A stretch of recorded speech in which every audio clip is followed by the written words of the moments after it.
Imaginemos que tenemos una fuente de ondas estacionaria en este punto. Al transcurrir el tiempo, pues las ondas tendrán un perfil que es más o menos como este, en el que podemos distinguir la longitud de onda medida desde este punto hasta este punto. Eso es lo que llamaremos lambda.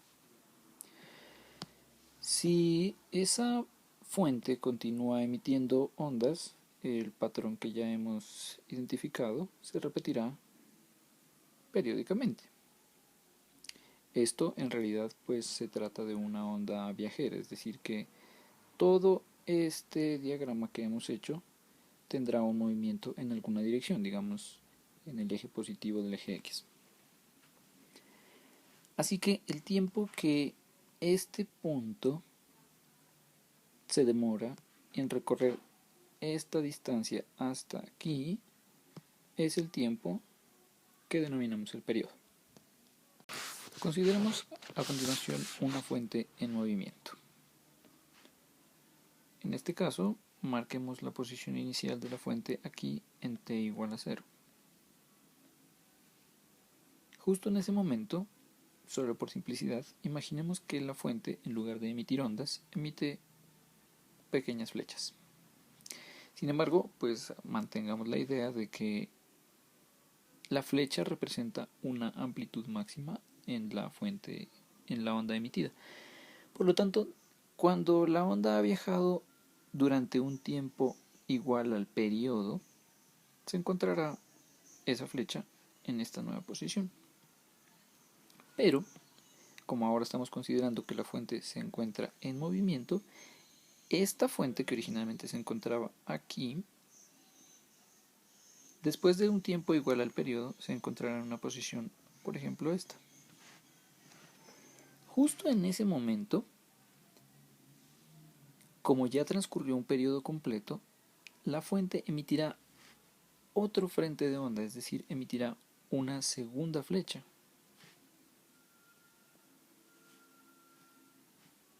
Y resulta que un tiempo igual al periodo, después de que ya ha transcurrido este periodo, esta flecha se encontrará en una posición más adelante. De hecho, es una posición lambda más adelante. Pero resulta que esa flecha ha dejado de estar aquí. Ahora se encuentra aquí. Pero eso ocurre cuando el tiempo es igual a 2 veces el periodo. Pero que resulta, desde esta posición hasta esta posición ha transcurrido un tiempo igual a el periodo.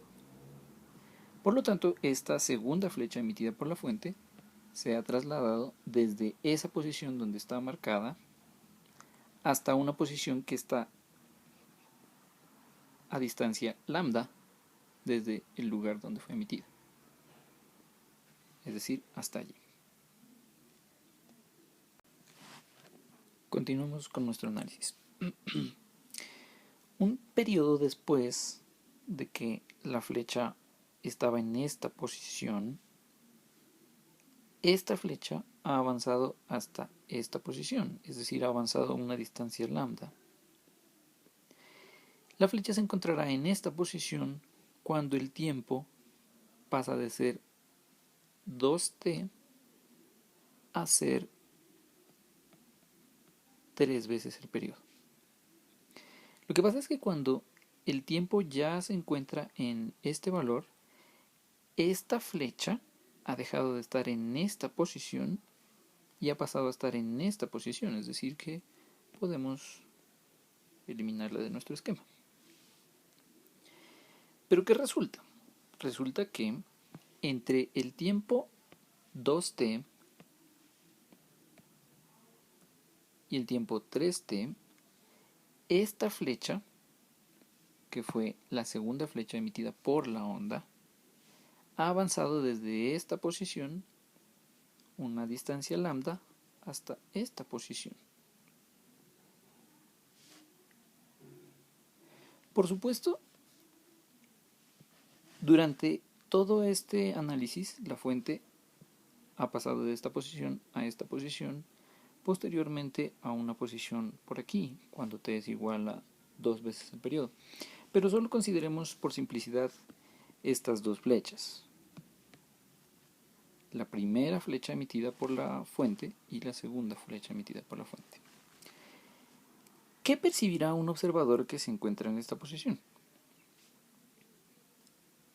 ¿Qué distancia se encuentra entre la primera flecha y la segunda flecha?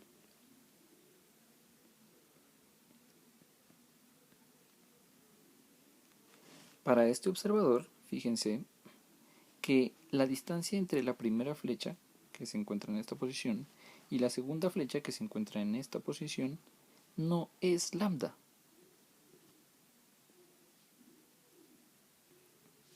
Es una longitud de onda diferente a la que podemos marcar simplemente poniéndole una lambda prima, como ya lo habíamos señalado.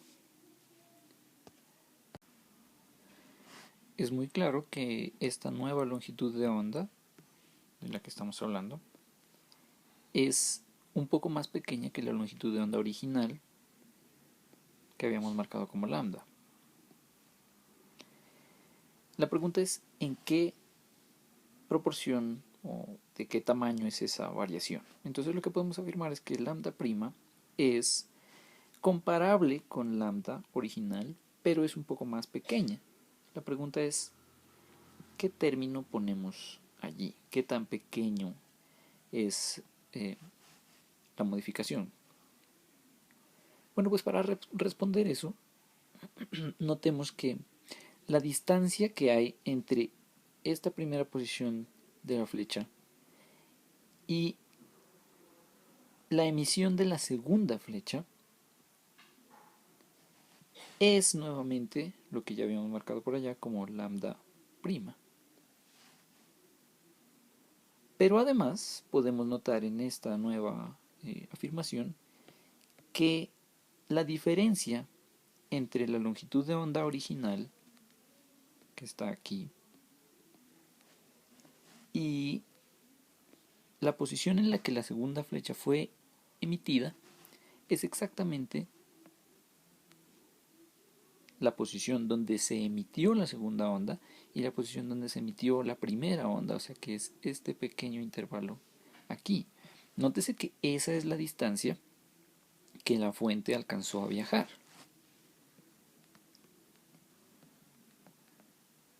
¿Durante cuánto tiempo alcanzó a viajar? Pues recordemos que la primera flecha fue emitida en un tiempo t y durante ese tiempo la fuente pasó de esta posición a esta posición aquí. Es decir, que la fuente ha viajado durante un tiempo t. Ahora, claro, esa fuente tiene una velocidad v.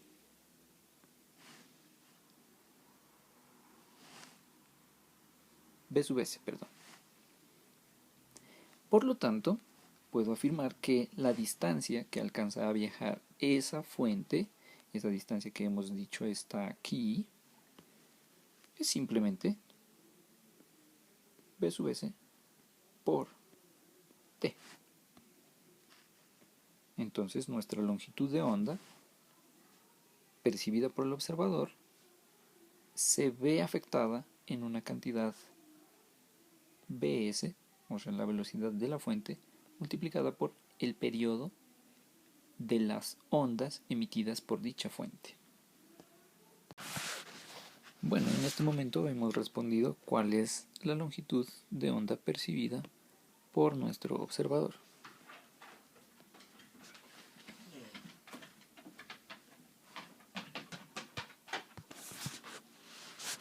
Ahora tenemos que seguir pensando qué implicación tiene esa nueva longitud de onda, esta nueva longitud de onda, sobre la frecuencia percibida por el observador.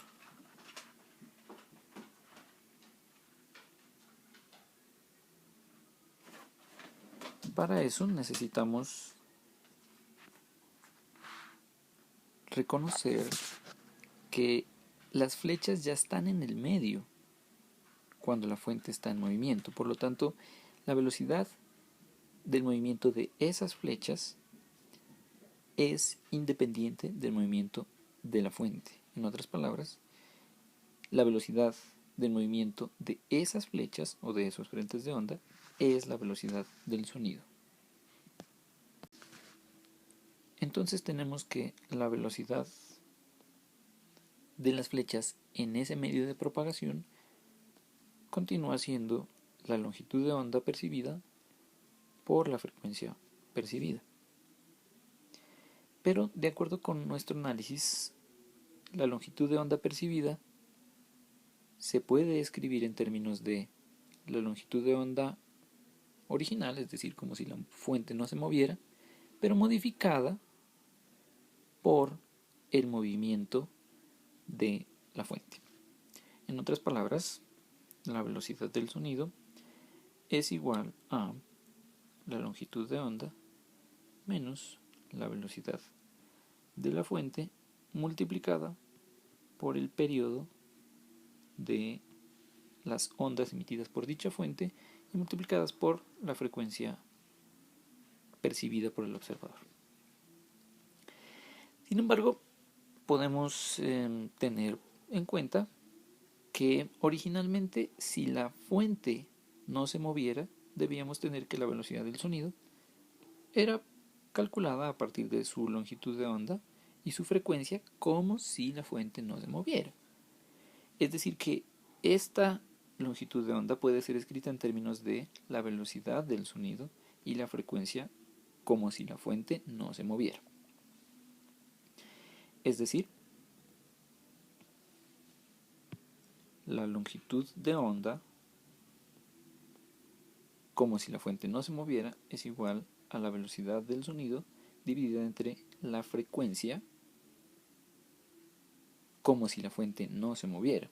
Pero además tenemos que recordar que el periodo de la onda es igual al inverso de la frecuencia. Con estos dos factores podemos volver a esta ecuación, reemplazamos la longitud de onda y el periodo y obtenemos la siguiente relación.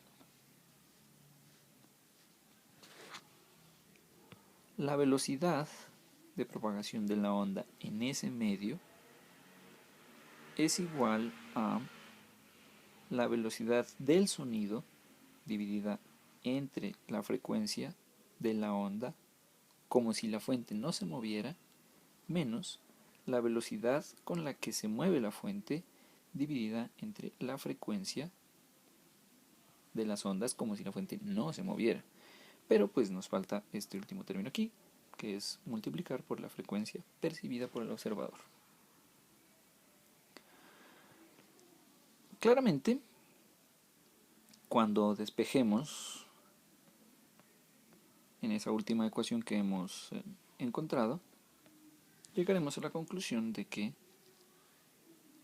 la frecuencia percibida por el observador es igual a la velocidad del sonido multiplicada por la frecuencia como si la fuente no se moviera, pero dividida entre la velocidad del sonido menos la velocidad de la fuente.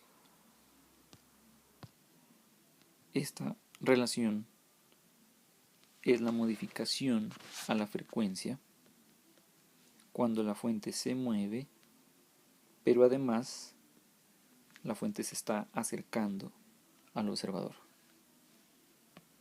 Así que anotémoslo aquí. La fuente se acerca al observador.